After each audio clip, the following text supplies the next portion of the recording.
Good afternoon, everyone. We'd like to welcome you to the third English speech contest, Rissho Voices. Rissho Voices is one of Rissho University's 150th anniversary projects. My name is Samuel Rose, and I will be your English MC today. To my right is Ms. Kotani, and she will be your Japanese MC. We are honored and we are happy that you are here today. 皆さんこんにちは。立正大学創立150周年記念事業の一つである第3回英語スピーチコンテストにお越しいただきありがとうございます。本日の日本語司会を務めさせていただく国際交流センター職員の小谷と申します。ただいま英語でご挨拶いただいた文学部社会学科のローズ・サミュエル先生とともに本日の進行を務めさせていただきます。どうぞよろしくお願いいたします。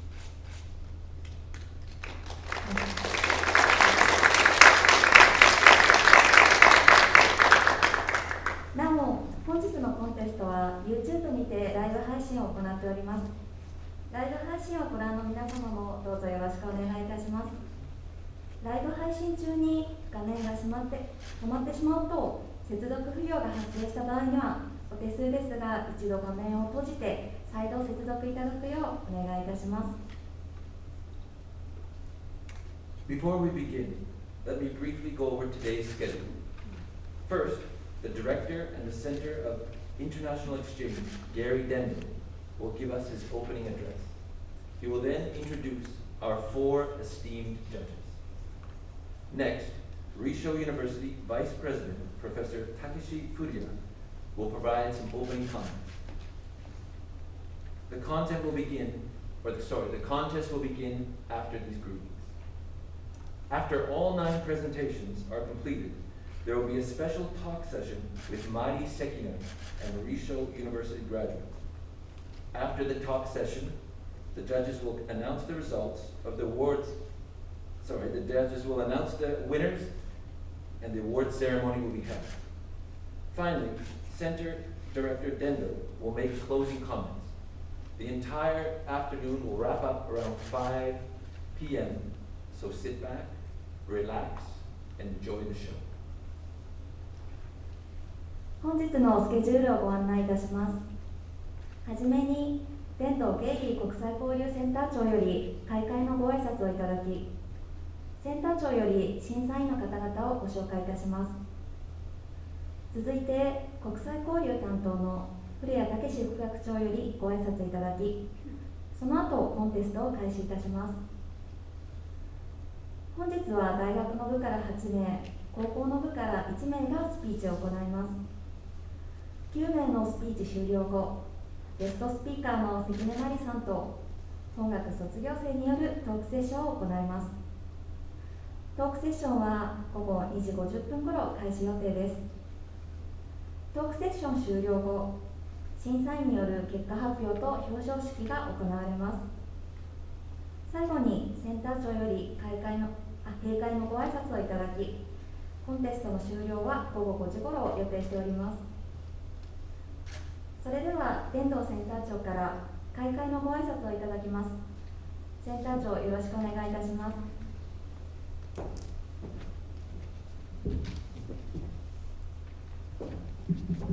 Good afternoon. On behalf of Rissho University and the Center for International Exchange, I'd like to welcome everyone to the third Rissho University English Speech Contest, Rissho Voices. Many people have worked very hard to make this contest a reality, and I'm delighted beyond words to be standing here greeting all of you today. Also, as you know, Rissho University is celebrating its 150th anniversary this year. So we are very, very happy to be part of this celebration. We would like to extend our sincere appreciation to the Rissho University President's Office for supporting this event. This year, we had 16 students enter the contest. And out of the 16 entries, 8 students were chosen to give their speeches in today's main event. However, I want to take this opportunity to thank all 16 of the students for making the effort to enter this contest. Without you, there would be no contest. All of you have my admiration for having the ambition and grit to participate. Unfortunately, this is a contest, and only 8 students can advance to the final round. But regardless of the results, I hope all of you will use this opportunity to further motivate yourself in your English studies. Thank you so much again for your participation, and please remember the words of Winston Churchill. Continuous effort is the key to unlocking your potential. I would now like to introduce the judges for today's events. First is Professor Takeshi Uno of Meiji University. Professor Uno has been a visiting scholar at the University of London and a visiting fellow at the University of Cambridge, and is a leading expert in English society and culture. Thank you, Professor Uno. Our next judge is Professor Eugenia Medrano. Professor Medrano has extensive experience teaching presentation and writing courses at Temple University, Japan, and served as director for continuing education at Temple University, Japan for over 20 years. Thank you, Professor Medrano. Next, we have Alexander Hunter. Mr. Hunter comes from the state of Washington in the United States. In Japan, he works as an actor, voice actor, and model. He has worked on programs such as NHK, Omotenashi Kiso Eigo, Ultraman, and has appeared in several films as well, most recently, Ein no Ippon. And also on Amazon Prime, he is currently in the program The Benza. So please watch out for that. Okay, thank you, Mr. Hunter. Our fourth judge is Mr. Shunsuke Koyama.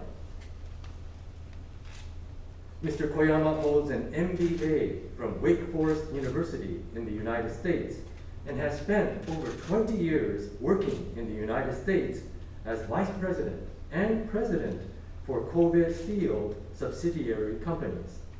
He was also CEO of a company in Malaysia for over 10 years. Thank you, Mr. Koyama. And at this time, I would also like to express our gratitude to 2 of our preliminary round judges, journalist and Rissho University instructor, Shingo Ito, and Yokohama City University instructor, Hiroaki Ohashi. Thank you very much. Finally, we have a very special guest in attendance today, Mr. Guniku Takeda. Mr. Takeda, would you please stand? Thank you. Mr. Takeda is a graduate of the History Department of the Faculty of Letters, class of 1960. 1960. When he was a student, he had a very strong desire to study English, so he attended an English language school in addition to his university classes. And he also took part in an English speech contest in the 1960s. Right? After graduation, he worked for Japan Airlines, where he conceived a well-known tour package called Jalpak. Mr. Takeda, we are honored by your presence today. Thank you very much. Our students have worked very hard preparing for this day. Please enjoy the speech contest. Thank you.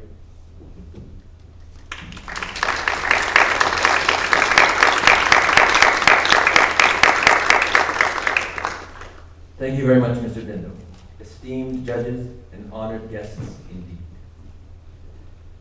Next, on behalf of the organizer, we have a message from Rissho University Vice President in charge of the Center for International Exchange, Professor Takeshi Furuya. 続いて国際交流担当副学長よりご挨拶いただきます。古谷武史副学長、よろしくお願いいたします。はい、皆さんこんにちは。国際交流センター担当の副学長古谷でございます。開会にあたりまして一言ご挨拶申し上げます。まず皆様には立正大学国際交流センター主催の英語スピーチコンテストにお集まりいただきましてありがとうございます。それからオンライン参加の皆様にもご視聴いただきましてありがとうございます。開催にあたりまして審査員を引き受けていただきました先ほどね、ありがとうございます。また出場者のスピーチ指導にご協力いただいた先生にも厚く御礼申し上げます。それから裏方として開催準備に当たっていただいた国際交流センターの職員の皆様、それからこのコンテストそのものの発想者で企画者でもあります天童経理国際交流センター長にはこれまでのご尽力に心より感謝申し上げます。ありがとうございます。さて、このコンテストは立正大学学園150周年記念事業の一環として2020年度に第1回が開催されました。しかしご存知のように2020年度、それから2回目の21年度、コロナウイルス感染拡大の影響で無観客開催によるオンライン配信という形で実施せざるを得ませんでした。今年が立正大学創設150周年の年にあたります。でその時を待っていたかのように初めてこのように観客を入れて開催することができました。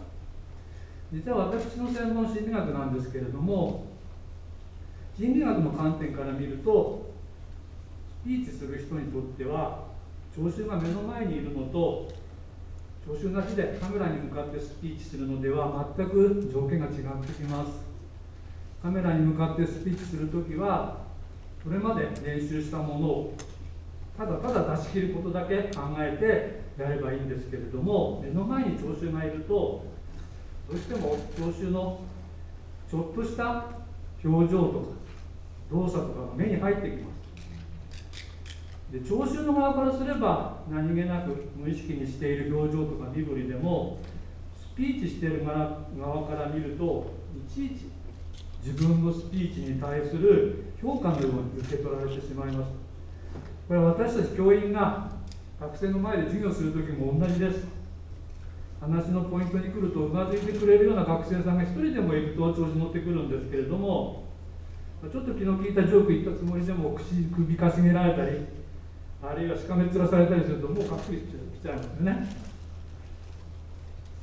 これをソーシャルリインフォースメント、あるいはソーシャルリワードとかソーシャルパニッシュメントというふうな言い方をします。これは専門用語です。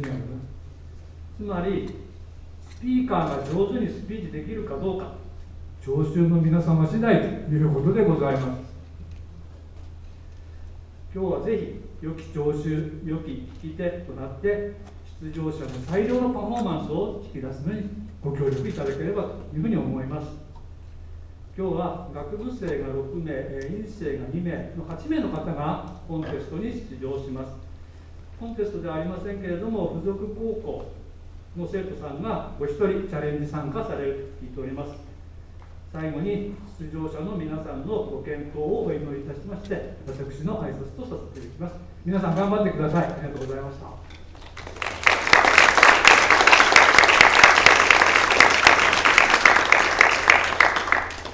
副学長、ありがとうございました。それではこれより英語スピーチコンテスト大学の部を開始いたします。 Ladies and gentlemen, Lotus Hall, and people watching all around the world on YouTube, it's time to start Rissho Voices. Our first presenter is Keiichiro Kimura from the Graduate School of Social Welfare.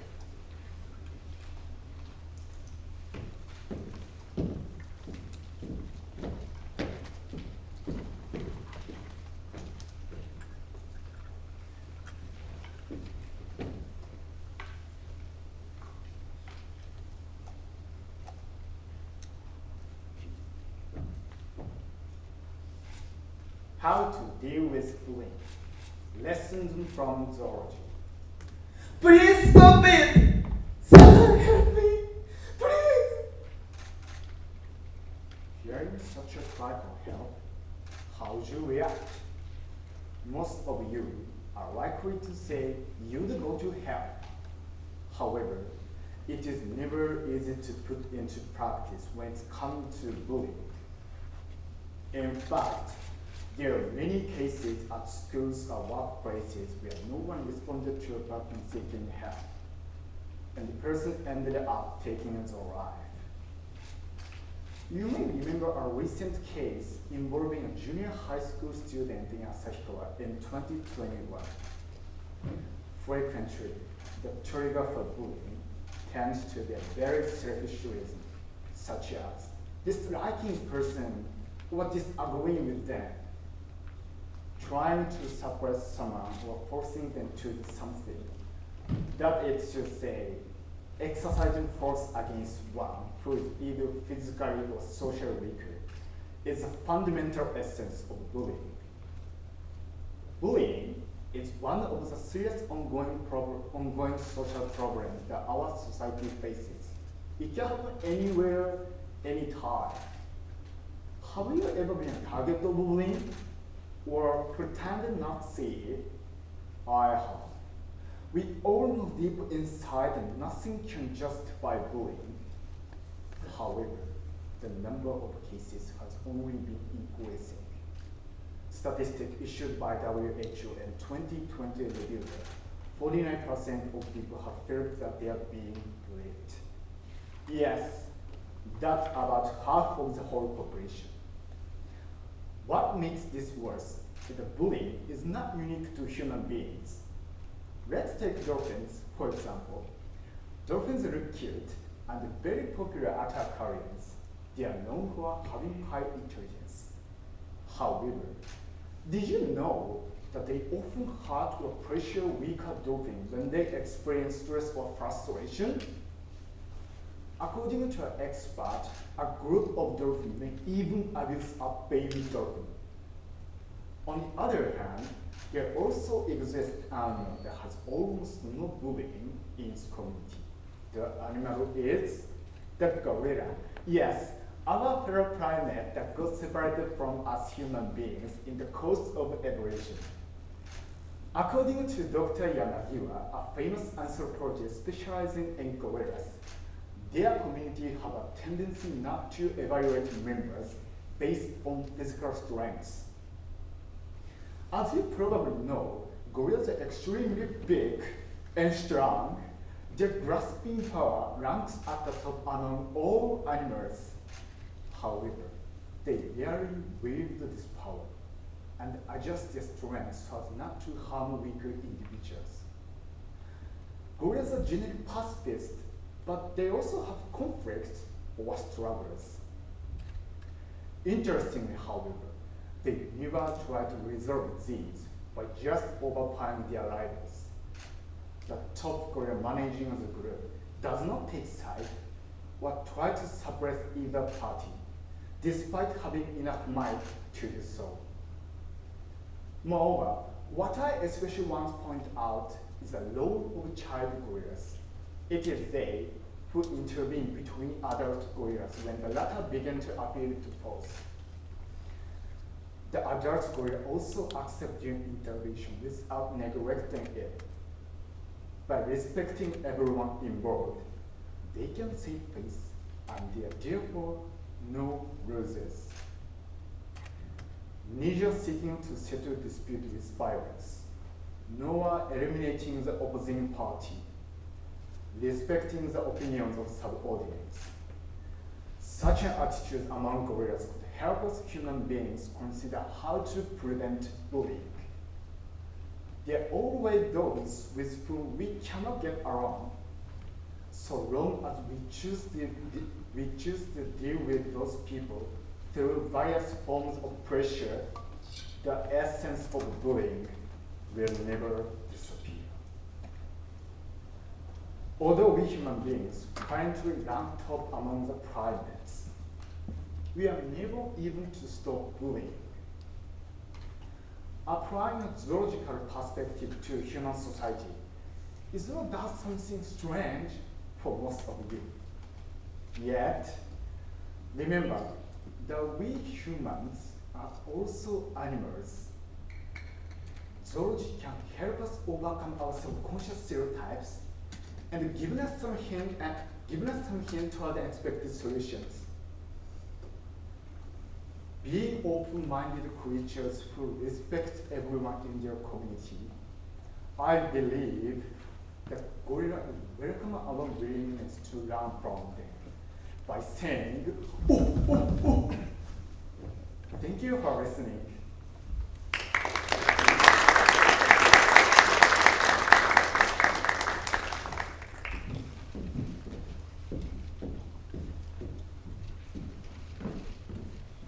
Thank you very much, Keijiro. The second presenter is Reiji Hotta from the Faculty of Letters.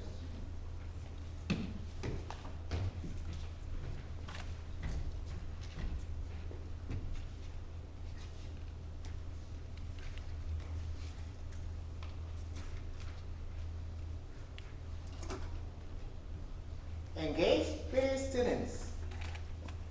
Engage with students. I would like to offer these words to advise to school teachers in Japan.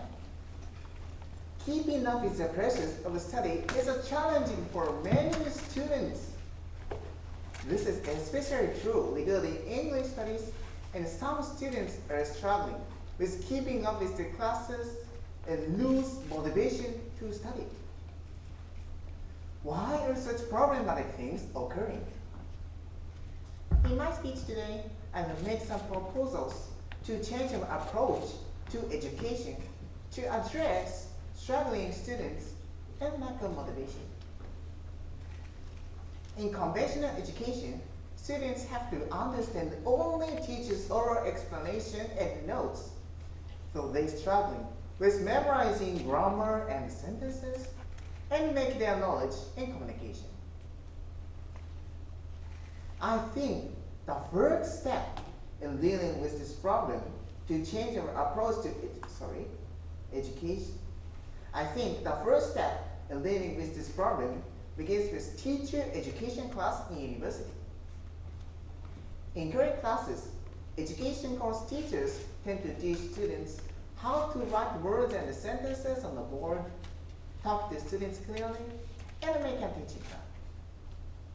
Of course, these are necessary skills to become a teacher, but I also think classes should focus on the creative methods, and that will make English fun to learn. Education course students should exchange ideas and work together to consider how English is taught. For example, the use of word count in the game setting could make learning more enjoyable. In addition, there is substantial research that strongly indicates the emotion, such as having fun, is strongly linked to the memory and learning. Furthermore, students have various learning styles. In other words, what works for one student won't necessary for another student. If a teacher stubbornly sticks to one teaching style, there will inevitably be students who fall behind or lose interest. As teachers, we must be able to notice the signs of struggling students and tailor our approach accordingly. In fact, I was also guilty of not noticing signs of decreasing motivation among my classmates and felt I was lacking in this area. Another important area related to the previous point is development of soft skills. Soft skills include a wide range of skills such as communication skills, interpersonal skills, and listening skills, leadership, and conflict resolution and empathy. Our Harvard University study showed that 80% of success in one's job can equip to manage students, engage with students, and help students develop their own soft skills, thus preparing them for future success. The Ministry of Education has also noticed the importance of practical learning, and they have changed their policy of English education from prioritizing grammatical teaching to prioritizing communicative teaching through active learning. In active learning, the role of teachers changes from transfer of knowledge and facilitators, managing the activity and stepping in only when necessary. Again, we as teachers must develop the necessary skill to plan and carry out the such lessons. In order to achieve this, I think that education course students should have more opportunities to gain experience of how to conduct such lessons. Recently, the government has promoted the use of computers as a part of GIGA School program, which is meant to digitalize education. While I agree that this is an important step to help prepare students to function in the digitalized society, we must not lose sight of human aspects of education. Not only teacher-to-student interaction, but also student-to-student interactions are vital to develop the soft skills necessary for success. Therefore, from my point of view, one of the most important things in education is hands-on teaching and encouraging students to interact and learn with each other. While computerized learning may have a role of society in educating our children, we must be careful not to lose the human element of teaching if we want to develop well-rounded learners who possess not only academic skills, but also the all-important people skills. As teachers, we must consider the true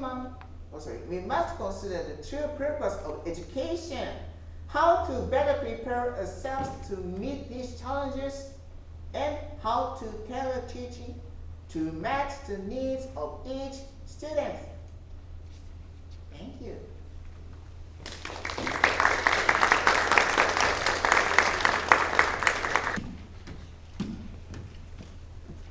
Thank you very much, Reiji. The third presenter is Saori Kawakami from the Faculty of Business Administration.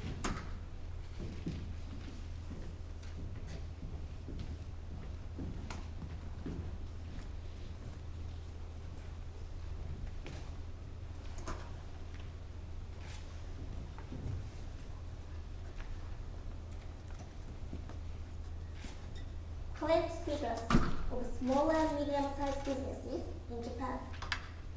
Do you know how many companies there are in Japan? The answer is about 4.2 million, and more than 99% of them are small and medium-sized businesses. What image comes to mind when you hear small and medium-sized businesses? They must be subcontracted company, not famous, or sanzo. You may have such an image, but did you know these businesses are necessary for society? They can revitalize regional economies, play complementary roles to larger companies, and have a responsibility to be innovative. Despite their importance, the survival of small and medium-sized businesses in Japan is actually threatened.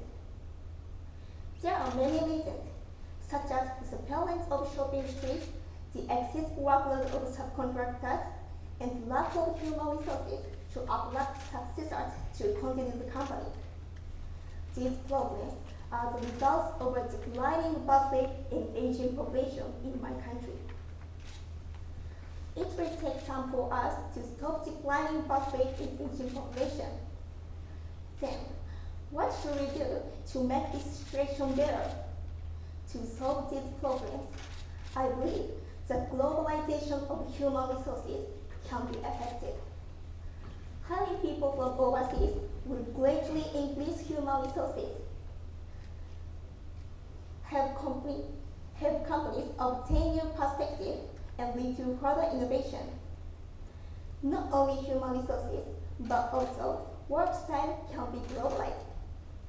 However, it will be difficult for Japan today to globalize human resources. As of 2017, the percentage of polling races in Japan's total population is 1.9%. This percentage is very low because to see the percentage of polling races in underdeveloped countries, 12.5% in Germany, 9.3% in the UK, 6% in the US. You should realize that there are not so many foreign people working in Japan. So, why is this happening? It must be associated with the traditional management system of Japanese country. If you want to earn a lot of money, work in the same place until you die. This is a seniority system which reduces the workers of foreign workers. Japanese companies need to rebuild their work style in order to globalize their human resources. Furthermore, how to evaluate work performance is different between Japan and overseas in regard to human resources. Next, I want to talk about specialists and generalists. Specialists specialize in a particular specialty, while generalists engage in a wide range of tasks. Then, how are these two types of workers evaluated in Japan? Imagine someone who works in a restaurant. They bring the customer to the table, take the order, serve the food, bring it to the table, clean up, and check out. If the kitchen is busy, they also cook. Japan values generalists because these kinds of workers often help each other. On the other hand, in other countries, especially in the West, it is rare for workers to help other workers with their work. In Europe and the United States, work tends to specialize, and therefore specialists are valued. Today, there is no merit for foreign people to work in Japan, where they are generally not understood in their mother tongue. In order to globalize their human resources, Japanese companies need to rebuild their seniority system and evaluation method. They should consider how to allocate work in a way that makes it easier for people overseas to work here. Japan's technologies are highly valued around the world, and most of these technologies are supported by small and medium-sized businesses. So, if the work culture changes, many foreign people would come to work in Japan. The globalization of human resources in Japan will then succeed, and it will solve many of problems the small and medium-sized businesses have. To realize this plan, what can we do individually? It is essential for us to learn English, because English is a global language. How many people can speak English fluently around you? People think English is more important than ever before. More people study English harder than before. Now, it's time for us to get serious about learning English. Learning English and getting ready for working with foreign people are the first step to save Japanese small and medium-sized businesses. Thank you for listening.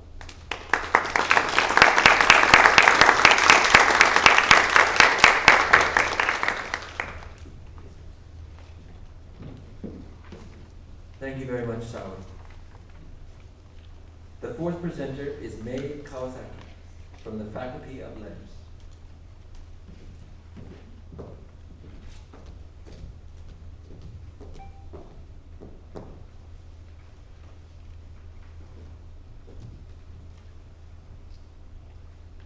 Black Lives Matter. In the year 2020, pro tennis player Naomi Osaka was in the spotlight when she wore 7 face masks with the name of 7 black victims of police violence. A few months earlier, the Black Lives Matter movement had spread across the United States when George Floyd, an African American, died after being choked by a white police officer. However, did you know that the Black Lives Matter movement actually started in 2012? A 17-year-old African American boy named Trayvon Martin was just walking to the store, but he was shot and killed by a man who was patrolling the neighborhood. But in response, 3 black women, Alicia Garza, Patrice Collette, and Opal Tometi, became active on social media using hashtag Black Lives Matter, and the movement was born. However, black victims of police violence continue to mount. How many African Americans do you think have been killed by police since 2013? The number is 1,944. Let me put faces on 3 of these people. First is a man named Eric Garner, who was killed by police in New York in 2014. He was illegally selling cigarettes, but during the arrest, the policeman used choked hold on Mr. Garner. Mr. Garner repeated 11 times, "I can't breathe," but the policeman ignored his cries. Next is Stephen Clark in 2018. Mr. Clark was shot 8 times by police at his grandmother's house in California. 6 of the shots were in his back. Police thought he had a gun, but he was just holding a cell phone. Finally, there is heartbreaking story of Breonna Taylor. She worked in the hospital as an emergency room technician and was a frontline responder during the coronavirus pandemic. In 2020, she was shot 8 times while in bed. The police thought there were drug deals going on her house, but no drugs were ever found. She was just 26 years old.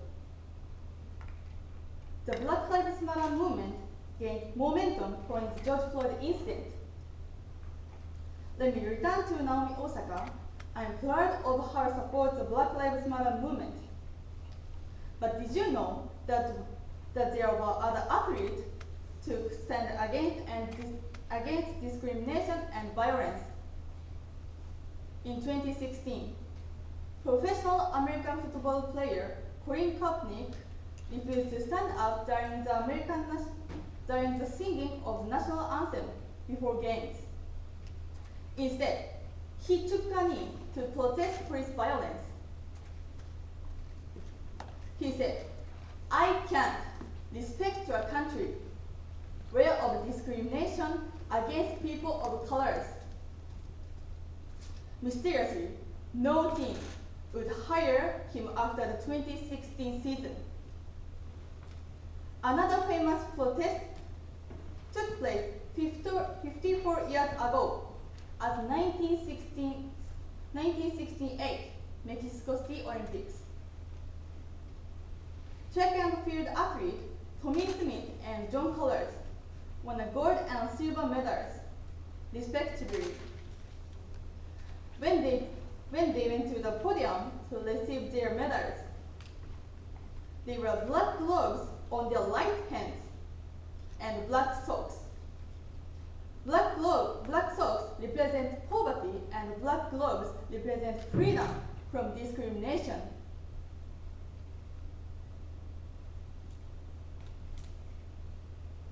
During the American national anthem, they raised their feet and bowed their heads.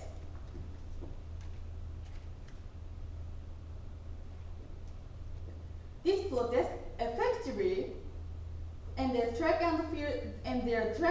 and field careers. Today, they are considered heroes. These courageous people taught me that we cannot stand idly by when injustices occur. Recently, I read an article about African American men living in Japan. He loves Japan, but he has had some negative experiences. For example, in just 1 year, he was stopped and questioned by police 10 times. Can you imagine living in constant fear of the police?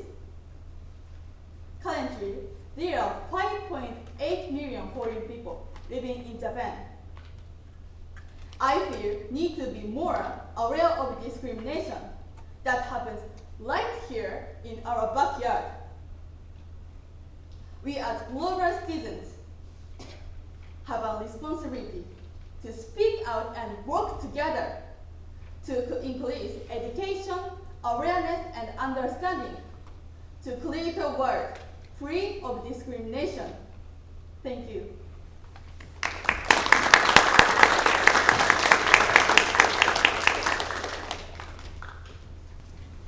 The fifth presenter is Sakurako Shimizu from the Faculty of Letters.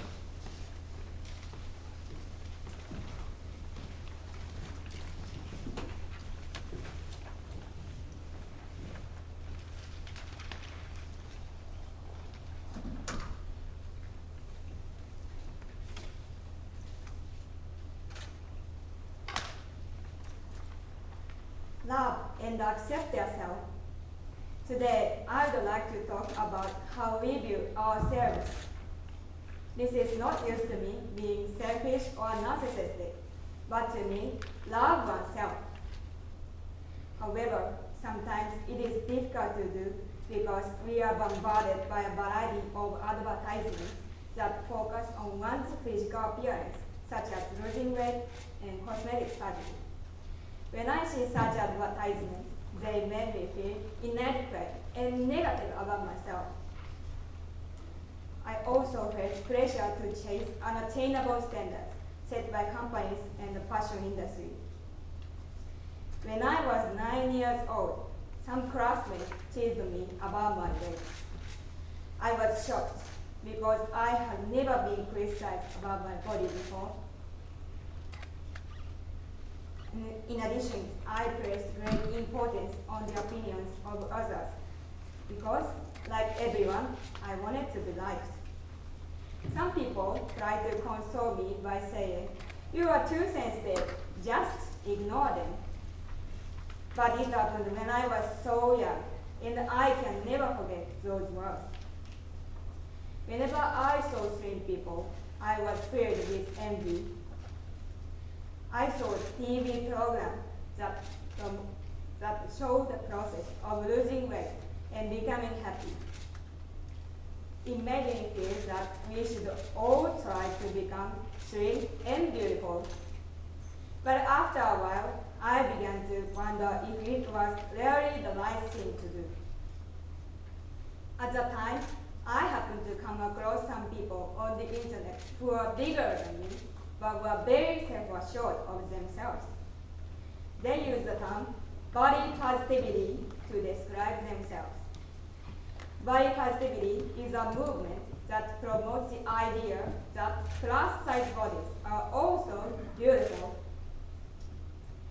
When I saw these people, I realized that we should respect ourselves regardless of our body shape. After I learned this, I felt that I could finally be released from the expectations of others and live more freely. But the reality was not so easy. I found that it was difficult to accept yourself when you're thinking differently from everyone else. Let me explain. Have you ever had this experience on a rainy day? It's only raining a little, so you wonder if you should use an umbrella. You don't want to be the only person who is using an umbrella. So you look around and check others. Does this sound familiar? Well, this was me. Even in this mundane aspect of my daily life, I was worried about not fitting in. So how did I deal with my insecurity? First, I examine the philosophies and the way of life of different people. Then, I put my own feelings into words so that I could respond to criticisms or questions. It took time, but I gradually formed my own thoughts and uncovered my own life philosophy. However, the voices from social media, corporations, and entertainment are growing louder and louder. I am particularly concerned about the advertisements that appear on social media such as Twitter, Instagram, TikTok, and YouTube. According to data from the Ministry of Internal Affairs and Communications, the utilization rate of social media services or apps by teenagers is extremely high. Therefore, they are also the most vulnerable. What kind of self-image will these children have when they become adults? Many of them will likely pursue an unrealistic vision of beauty. As a matter of fact, this is already happening. According to data from the Japan Association for Eating Disorders, women in their 30s to 50s are going to extreme measures to be as teen pop idols. This is causing many women to suffer from a variety of physical and mental ailments, including serious eating disorders. What can we do to put a stop to this? First, we must hold corporations accountable for their advertising and messages. At the same time, we must also provide a moral compass for our children through education. We often hear that beauty is only skin deep, but it has never been truer than it is today. Do you want to live in a society full of people obsessed with their physical appearance and the images of false beauty? I don't want to live in such a world. We must change the way of thinking in this world now. And finally, I urge everyone to have the confidence to love and accept yourself as you are. We are all beautiful. Thank you.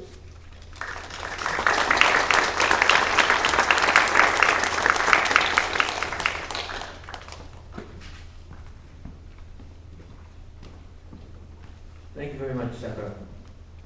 The sixth presenter is Kazuma Saito from the Faculty of Letters.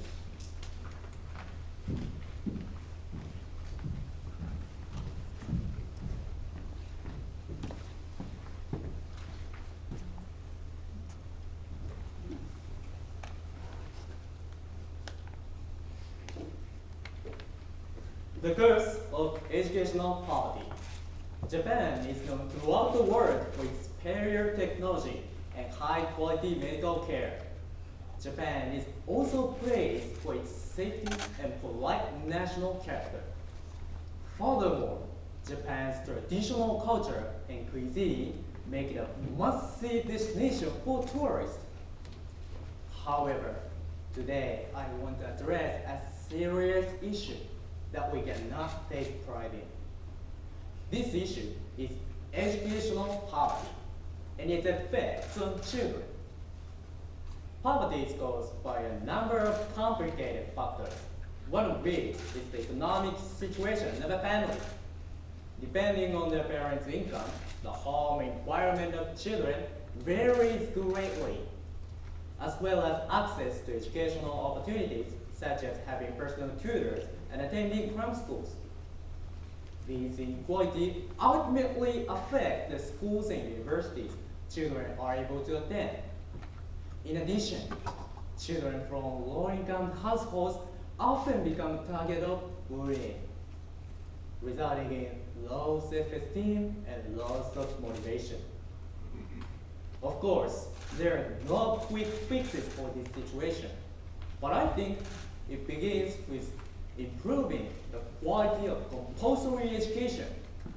In short, the Japanese government needs to prioritize education so that the issues of quality of teachers, smaller classes, and more attention to individual needs can be addressed.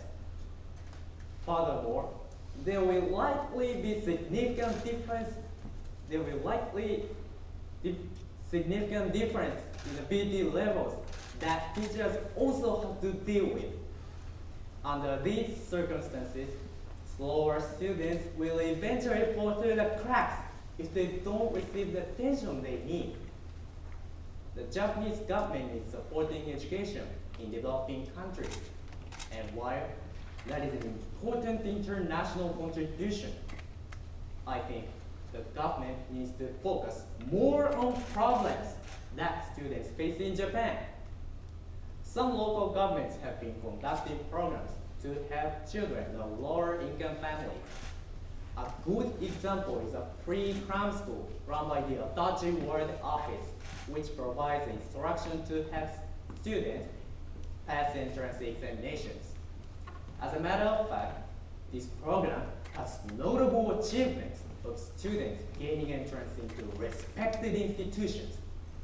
I think this is a great example of using tax revenues wisely and effectively. Another example can be found in Okinawa Prefecture. It also offers a free cram school as a part of the prefectural government's comprehensive support model project for child rearing. Therefore, my question is, why aren't other local governments carrying out similar programs? On the grassroots level, I think that seniors, especially retired teachers, are valuable, untapped resource. Volunteer programs offering free tutoring at community centers, libraries, and other facilities can also supplement efforts by local governments. Next, I will move on to the cost of a university education. Here, I'd like to share my mother's story. She was an excellent student, and it seemed sure that she would go on to university. However, when she was in high school, her father suddenly passed away, and she was forced to find a job to help support the family. Her dream of attending university vanished. Because of that experience, my parents made sure that I could attend university. I think my mother's story points out that the poverty gap must also be bridged for tertiary education.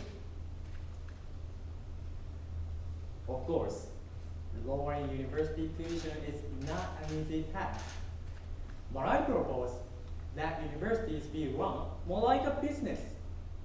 In the corporate world, if a business is not making a profit, various measures are taken to cut costs. I think the same should apply for a university. For example, some general education courses could be conducted online cheaper than face-to-face classes. Class materials could be digitalized, and other fixed costs could be reduced. Finally, the Japanese business community should be more involved in university education. Support in the form of scholarships, equipment, and technical support can go a long way in addressing this issue. To sum up, educational poverty must be dealt with on national and local government levels. Grassroots movement, more efficient management of universities, and Japanese corporate involvement. Children should not have to abandon their possibilities and dreams.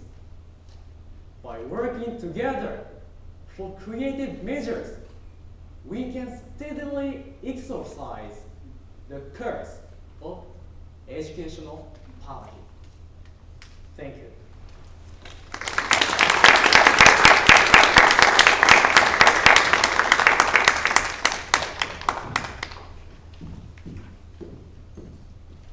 Thank you very much, Kazuma.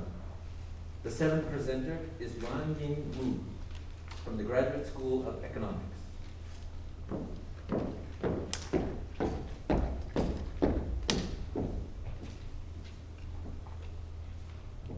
If you can't change the environment, change yourself. Dear friends, do you ever complain about the environment when difficulties arise? Well, we all agree that many people tend to blame the external factors without first recognizing their own problems. Tolstoy, the famous literary scholar, once said, there are only two kinds of people in the world, those who watch and those who act. Most people want to change the world, but no one wants to change themselves. As he said, to change your status quo, you must change yourself. To change yourself, you must change your perception. All achievements start with the right perception. In order to adapt to society and the environment, why don't we start changing ourselves? Once upon a time, Plato, the famous Greek philosopher, showed to his disciples that he could move mountains. A claim which did not surprisingly doubt it. He laughed and explained to them, it's very simple. If the mountain doesn't come to me, I will go over it. The wise answer caused an uproar among the disciples.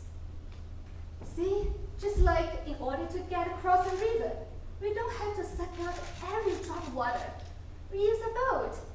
The idea of changing ourselves has existed from a long time ago. Here's another story. A kid was guarding some old barrels in his father's winery.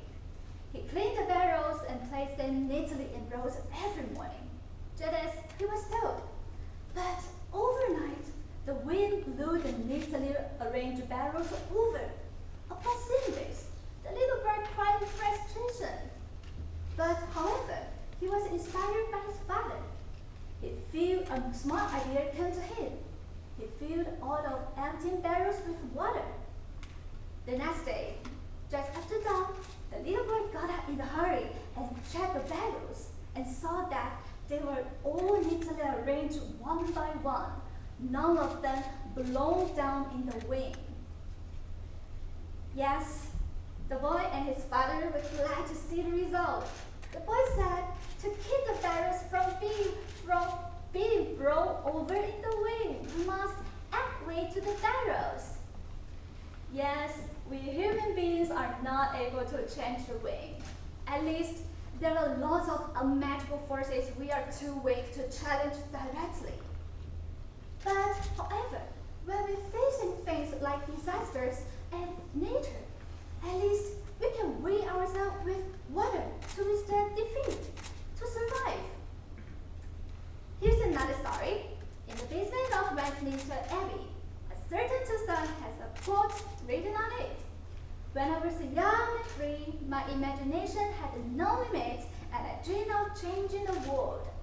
As I grew wise with maturity, I found the world unchangeable. So I set myself a little lower. I decided to change only my country. But my country also seemed to be beyond my ability to change. When I reached my twilight years, with the last hope still trying, I decided to change only my family, the people closest to me. Alas, they simply did not accept change. Now, on my deathbed, I suddenly realized that if at first I only changed myself, maybe I could change my family in turn. Then, with their inspiration and encouragement, I even have changed my country. And then, who knows, maybe I have even changed the whole world. Life is like a river, don't you think? And we are all vulnerable passengers floating in the boat on that river. Any violent action could lead to a tragic drowning. Only by changing the way we view things and keeping our inner peace can we overcome life's difficulties, conquer more setbacks, and find our true selves. On the other hand, if our shortcomings and deficiencies are ignored due to our arrogance, hundreds of attacks, to change the environment will wear us out.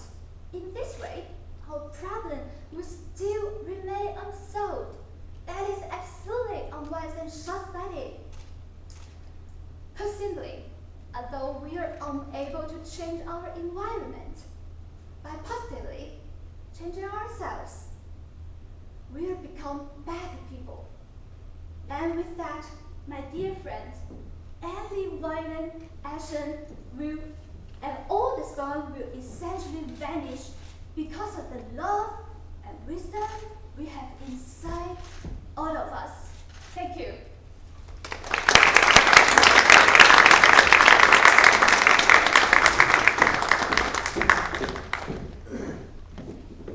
Thank you very much, WANYING. The eighth presenter is Nao Fuji from the Faculty of Social Welfare.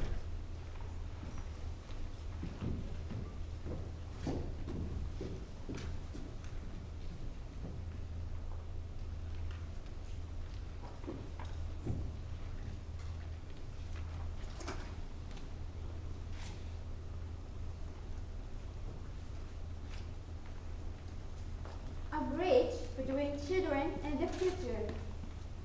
Hello everyone, it's a great pleasure to meet you all today. I'm Nao Fuji from the Faculty of Social Welfare. I aspire to be a teacher, so I'm always interested in educational issues and thinking what we can do. What do you think of when you hear the word children's issues? Violent behavior, truancy, bullying.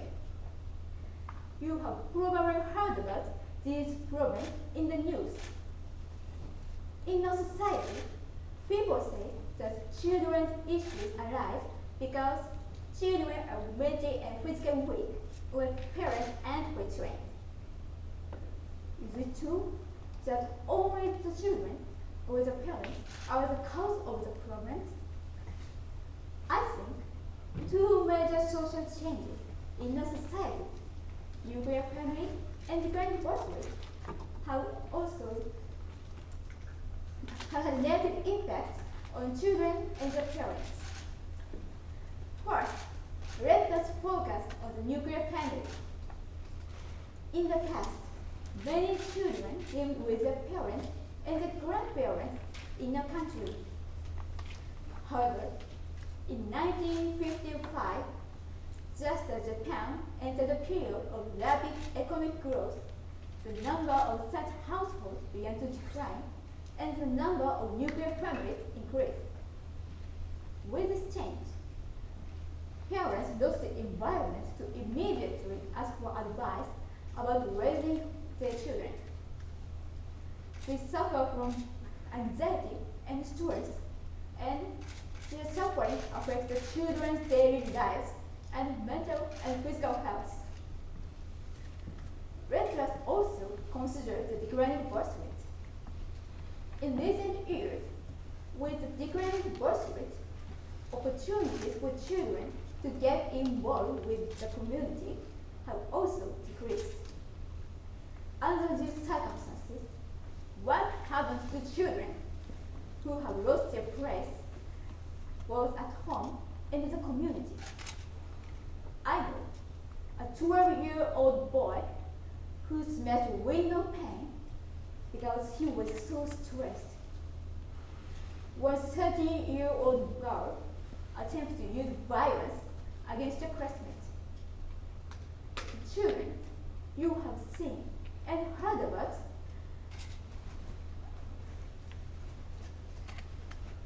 who engage in problematic behavior may in fact have been struggling in a society where it's difficult for them to express themselves and believe in themselves.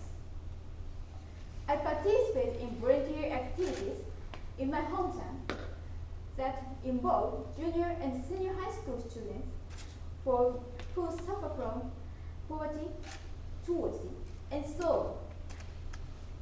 We get involved with them in running support and children's cafeteria activities. During the activities, they play their roles and their appreciated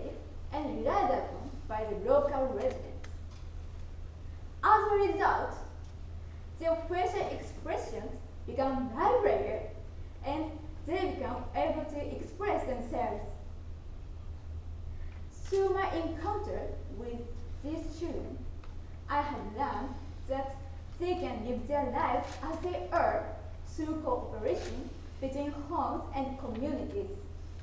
And I believe that it's the school where children spend most of their day that strengthens the ties between homes and communities. And the relationship of trust built by the connection between school, home, and community, children develop a sense of relief and self-esteem while discovering their own roles in the community. How would you like to be involved in creating a place for children? As an aspiring teacher and a member of society, I would continue to pay attention to the environment surrounding children and value their communication with them. I'm sure that there are many opportunities to work with children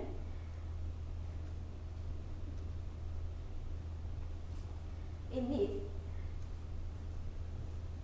Work for children and families in need close to you. Raising awareness so that you can notice even the smallest things is the most important thing. The realities and needs of children will continue to change in the future. Please remember this, everyone. Every child has their own ideal self and is always looking for a place where they can be accepted as they are. Each of us must focus on the present moment and be a bridge between children, society, and their future. This is the mission of all of us and what we can do right now. Thank you for listening.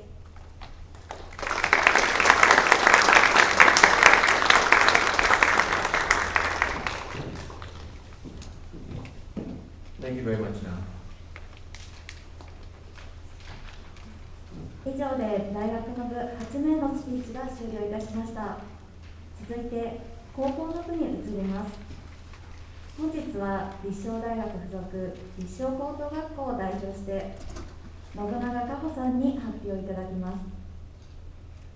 今年はようやく高校の部を開催する運びとなりました。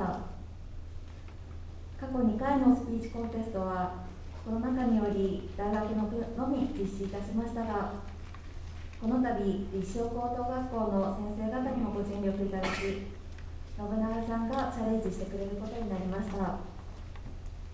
それでは本日最後の発表となります。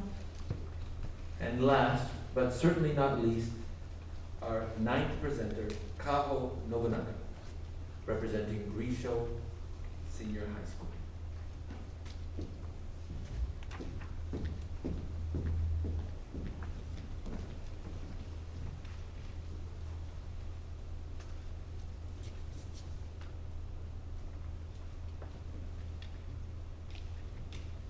The social role of sports for people with disabilities. Last year, the Paralympics were held here in Tokyo. I was moved by the Japan wheelchair basketball team, and I became interested in people with disabilities. I think there are many Japanese who watch it and gain a deeper understanding of people with disabilities. Sports for people with disabilities, known as adaptive sports, have the power to change the world. The Tokyo Paralympics were a great success, but I think it pointed out a big problem for the disabled here in Tokyo. Japan is not a barrier-free country compared to the rest of the world. That's why Japan should support adaptive sports more. And if people start to see these sports in the same way as other sports, I think that understanding for people with disabilities will increase and more barrier-free zones will be established. I will compare Japan with Germany, which is actually much more barrier-free than Japan. Germany is called the barrier-free developed country. The Japanese Cabinet Office conducted an international comparative survey on the promotion of social participation of people with disabilities. According to the report, when asked, do you think people with disabilities live the same life as people without disabilities? About 75% people in Japan answered no. On the other hand, in Germany, about 81% of people answered yes. However, when asked the following question, do you think national and local governments, companies, and private organizations should provide more support to people with disabilities? About 20% more people in Germany answered yes compared to Japan. In other words, while Japanese people think that there is a difference in life between people with disabilities and those who do not have disabilities, there are fewer people who feel the need for support for people with disabilities compared to Germany. What are the reasons for this result? I think it has something to do with the difference in the penetration rate in sports for people with disabilities. Germany is also said to be an advanced country for adaptive sports. Of about 500,000 wheelchair users in Germany, about 7,000 people are involved in sports, which is highest percentage in the world. In addition, there are professional adaptive sports leagues such as soccer, table tennis, handball, and basketball. In these leagues, top players from all over the world gather and actively participate as professionals. Wheelchair basketball is gaining popularity in Japan. Can you imagine a professional wheelchair basketball league in Japan? The difference between Germany and Japan is also reflected in expense of sports equipment such as competitive wheelchairs. In Japan, the cost falls fully on the athlete. However, in Germany, insurance is applied on a doctor's prescription when playing sport for rehabilitation purposes. The fact that there is an environment where you can start sports without hesitation due to economic reasons helps to spread awareness of adaptive sports. Therefore, Japanese national and local governments should prioritize and expand support for adaptive sports organizations and people who want to start them. So some may say there are other priorities, but we must consider the dual role of adaptive sports. The first is its role as a competitive sport like in Germany. If the level of competition rises like in Germany, and the business becomes viable as a professional sport, not only will the image of people with disabilities change, but money will also circulate and support for the welfare of people with disabilities as a whole will become possible. The second is the role of rehabilitation. It is said that it is very good for people with disabilities to play sports. Not only is it effective for rehabilitation, but it also leads to acceptance of disabilities. In this way, adaptive sports play a major role in realizing an inclusive society. I hope that everyone will enjoy watching people compete in adaptive sports, and let's work together to make Japan a barrier-free country.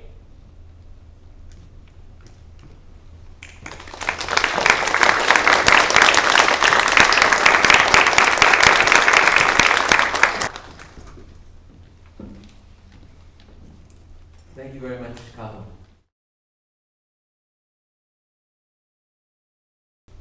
それではお時間になりましたので、コンテストを再開いたします。携帯電話の電源はお切りいただきますようお願いいたします。We will now begin the award ceremony. First, Gary Dendo will give a few comments on the speeches.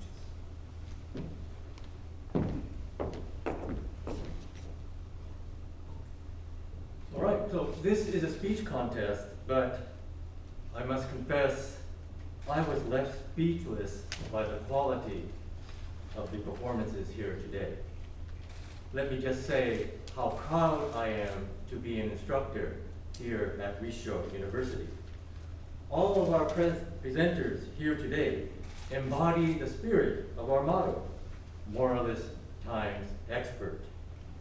And to our presenters, I say, be very, very proud of what you have accomplished here today. This is a contest, so judges have to select a winner.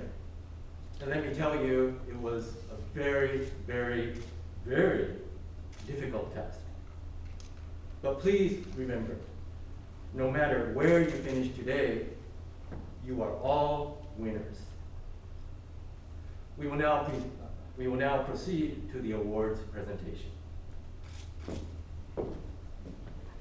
伝統センター長ありがとうございました。それではこれより高校の部の表彰に移ります。関東賞として賞状と盾が贈られます。Mr. Dendo will now make the award presentation to Rissho High School presenter Kaho Nobunaga.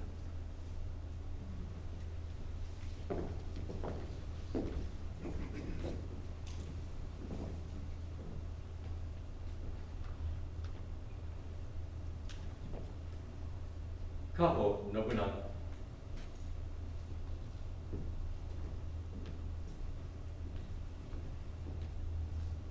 As Ms. Kotani said earlier, this is the first year that we've had a high school presenter, and I'm very, very proud of the job that Kaho did today.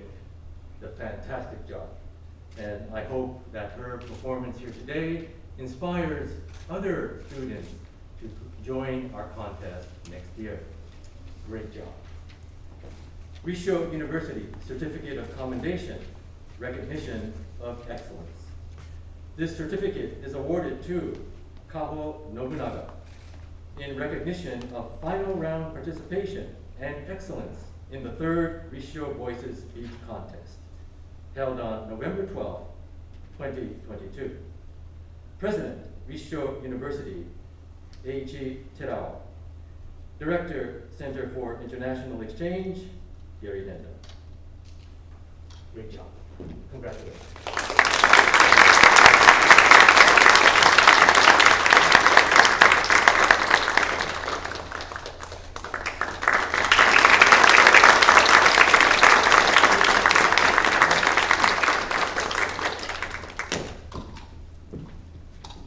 続きまして、大学の部の表彰を行います。はじめに、奨励賞の発表です。奨励賞は5名の方に賞状と副賞が贈られます。Shunsuke Koyama will now make a few comments about the speeches. Thank you very much, Speaker. Hello, my name is Steve Koyama. I'm really honored to participate in this tournament as one of the judges. And Mr. Dendo gave me a very tough assignment to announce the fourth place to 8th place, and also the general comment. So first of all, I'd like to start off with the general comment, okay? So first of all, contents. For the sake of the betterment of your speech, I'm going to give you constructive criticism first. I think one or two speeches presented too many problems and too many solutions on the thread. So therefore, that makes your speech less attractive and less understandable. So please clean up, your speech when you write it. and then try to organize your speech. Structure is very important. And also, I felt that one speech is lack of status quo as well as causal relationship. So a little further analysis is necessary. And on the presentation side, I think 2 or 3 of you did fantastic job, you know. And rest of the people, please try to make effort in the tempo, spacing, and vocal variety, and the gesture, and facial expressions. These things are very important too to communicate better with the audience. And I realized that maybe 3 or 4 of you were talking about the importance of English, you know, English education. And well, I'm 100% agreed with you in that the English is getting international language. And it is estimated that the 2.1 billion people are communicating in English. So if you can master good command of the English language, well, you have a great future stored for you. Yeah, again, like Mr. Dendel said, well, it's not an easy job. It's a journey, a constant journey. And including me, I'm still getting lessons from Mr. Dendel on academic writing. And on the presentation side, I'd like to introduce one very good program. And I would recommend you to listen and watch this program on a daily basis. That's TED Talks. Have you ever heard of it? TED, T-E-D, Talks. Yeah, it's free of charge, you know, influential website by expert speakers. And then they cover a very wide range of topics from science, politics, psychology, religion. So if you pick, you turn on your smartphone and then listen to one topic a day, well, your hearing ability will be greatly improved. And then also you can learn excellent presentation skills. And then also you can get new knowledge through their presentation. So you can kill 3 birds in one stone, right? So please start listening to TED Talks from today. And that's my comment. So what I should announce? Okay, here's the tough part. And I'm going to announce 4th place to 8th place. And I'm going to call your names. So first, Mr. Kiichiro Kimura, Mr. Reiji Hotta, and Miss Saori Kawakami.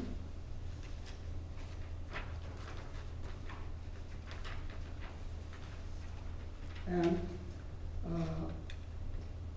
Mie Kawasaki and Sakurako Shimizu. These people will be 4th to 8th places. Thank you very much.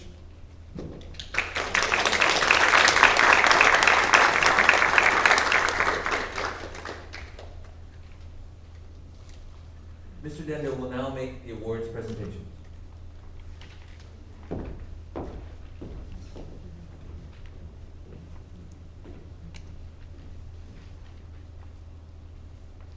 Okay, so please come up when I call your name. First, Keiichiro Kimura. Rissho University Certificate of Commendation. This certificate is awarded to Keiichiro Kimura in recognition of final round participation and excellence in the 3rd Rissho Voices Speech Contest, held on November 12, 2022. President, Rissho University, Eiichi Terao. Director, Center for International Exchange, Gary Dendel. Great job.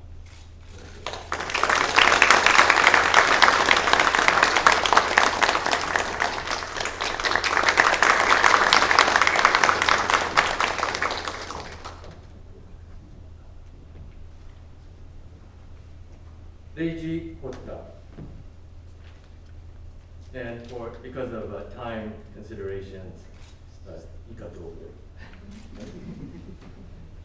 Congratulations.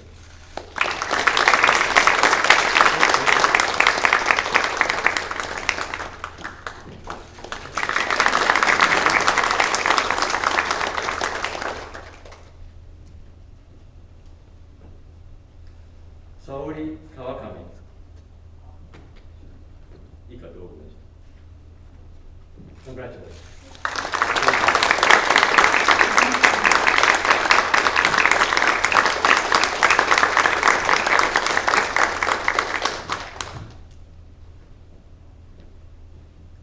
Mie Kawasaki. 以下同文。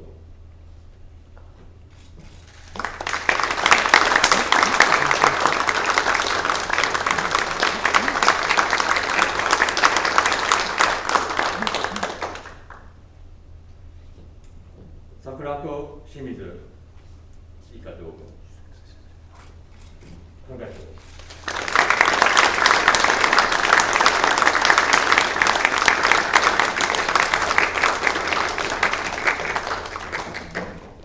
So congratulations to all our participants today.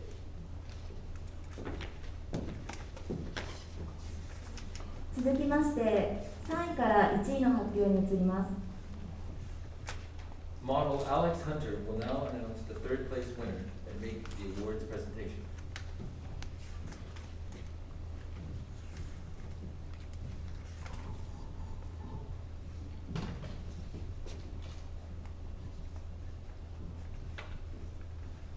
The third place award goes to Nao Fuji.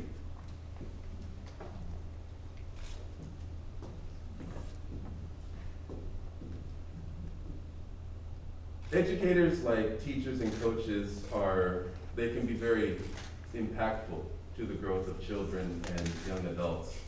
And I used to be a teacher, junior high school, elementary school, and I was fortunate to see the teachers who really cared about the students, what kind of connection they can form, which can last well into university, after they graduate university.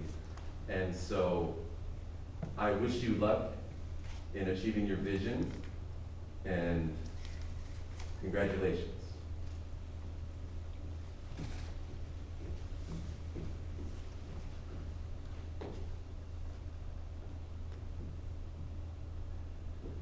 Rissho University Certificate of Commendation, third place. This certificate is awarded to Nao Fuji in recognition of final round participation and excellence in the third Rissho Voices speech contest held on November 12, 2022. Congratulations.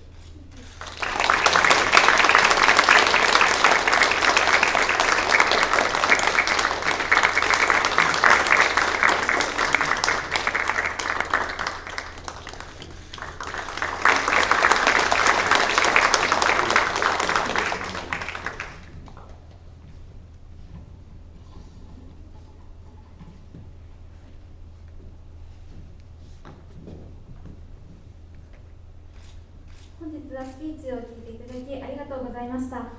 私は常日頃から教育の問題について関心を持っておりまして、今回もこの場でお話をさせていただく機会をいただけて大変嬉しく思っております。今後も子どもたちの未来のためであったりとか、保護者のために尽力をしていけたらと思います。本日はありがとうございました。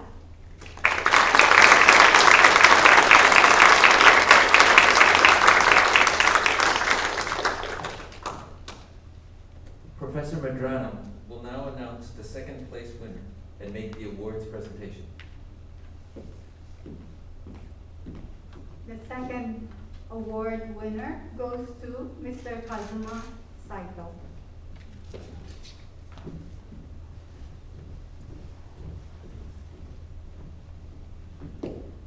Mr. Kazuma Saito, first of all, I would like to congratulate your parents, especially your mother.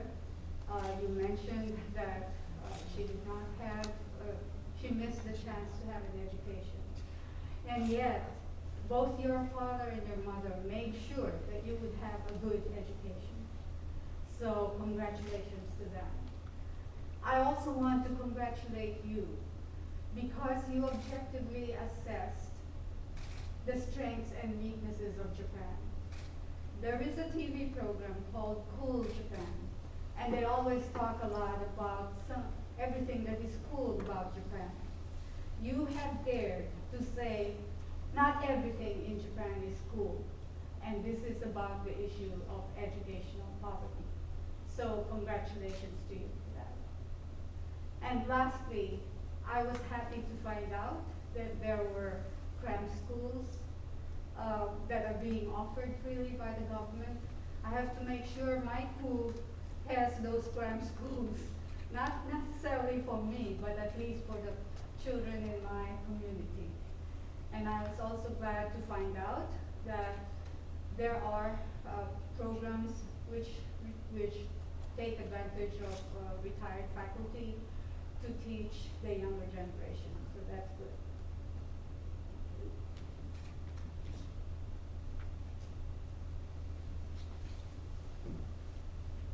Rissho University Certificate of Commendation.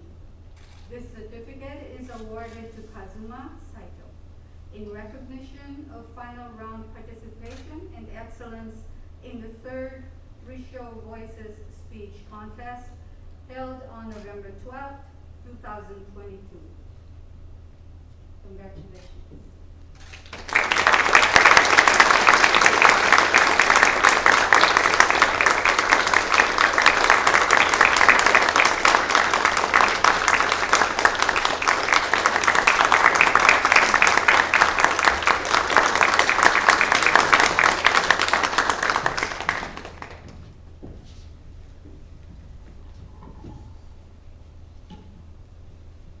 皆さんこんにちは。このような機会を設けていただき、とても嬉しく思います。このような賞をいただけたことを至極光栄に存じます。私の母や、親友の経験を通して不平等というものを運や社会はそういうもんだよねっていう一言で終わらせたくないという思いが非常に強くありまして、今回のスピーチをさせていただくことになりました。これからの日本社会を運や、社会はそういったものだ、諦めることをしつけとするような社会にはさせたくないという思いを心に刻んで、これから活躍していきたいと思っております。今回はありがとうございました。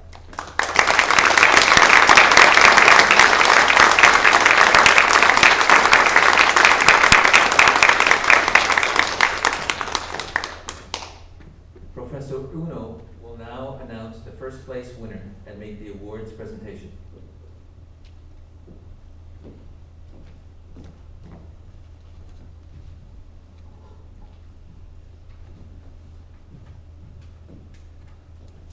First, I'd like to thank you very much indeed to all the participants and audience.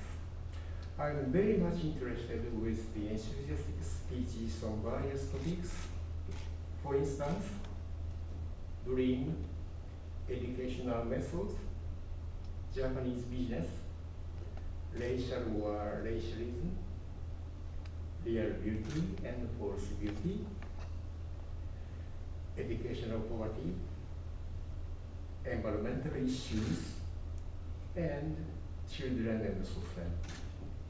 And from senior high school, social law for the handicapped. I'd like to pay tribute to all of your efforts. And it is my great pleasure to announce the winner of this year's Rissho Voice Speech Contest. The winner is WANYING.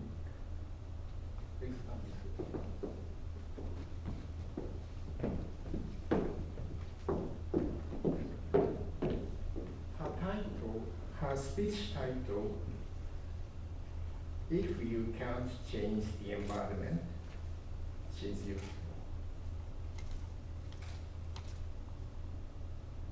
She will receive a certificate and trophy and the price of 100,000 yen, 10万円. Congratulations. Okay.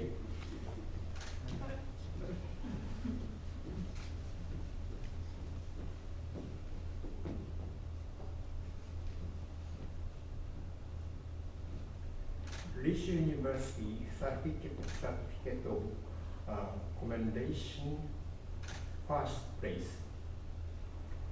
This certificate is awarded to WANYING in recognition of final round participation and excellence in the third Rissho Voices speech contest held on November 12th, 2022.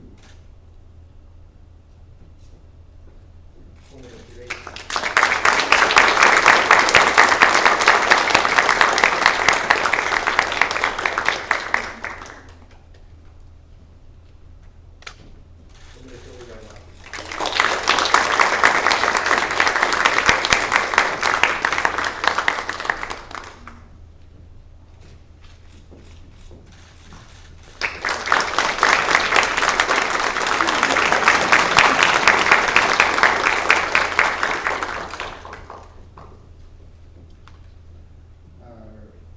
In short, her speech is fluent, well organized, logical, and very persuasive.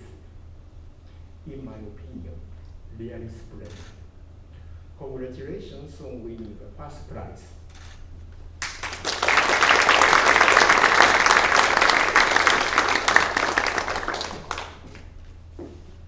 Wow, I can't believe that I could get the first prize.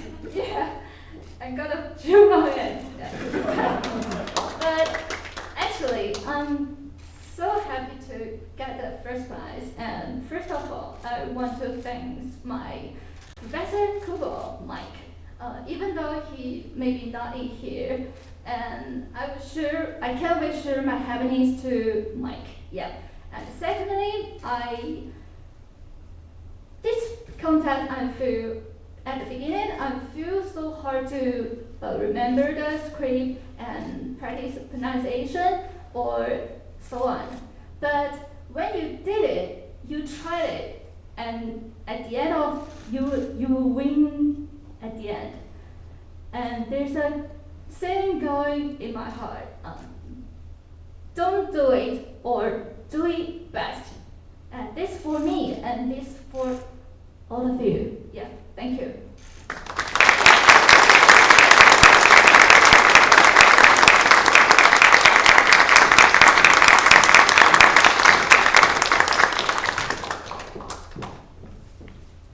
Center Director Dendo will now make some closing comments.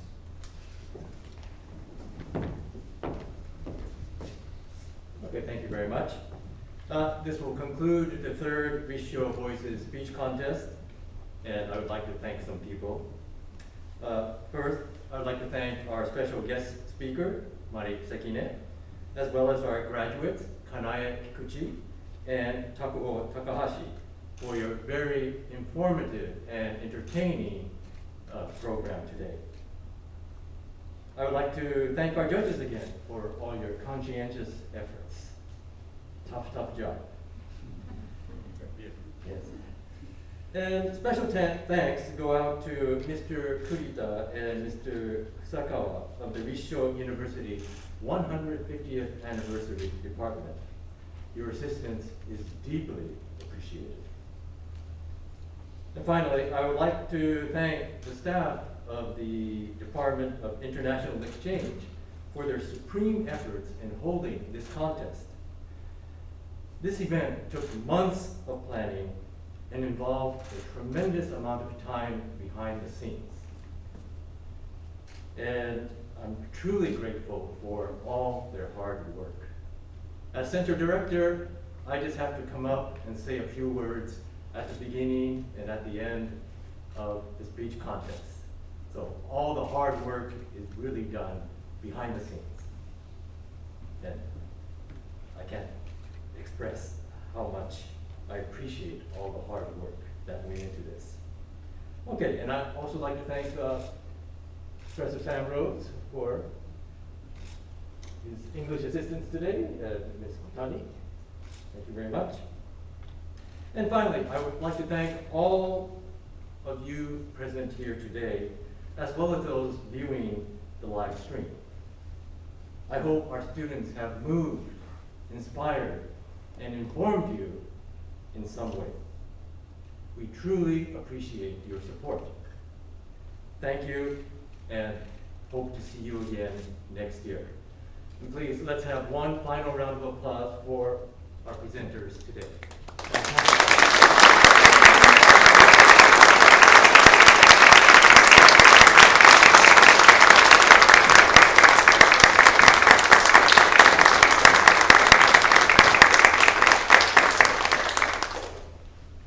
以上をもちまして、立正大学学園150周年記念授業第3回英語スピーチコンテスト Rissho Voices を終了いたします。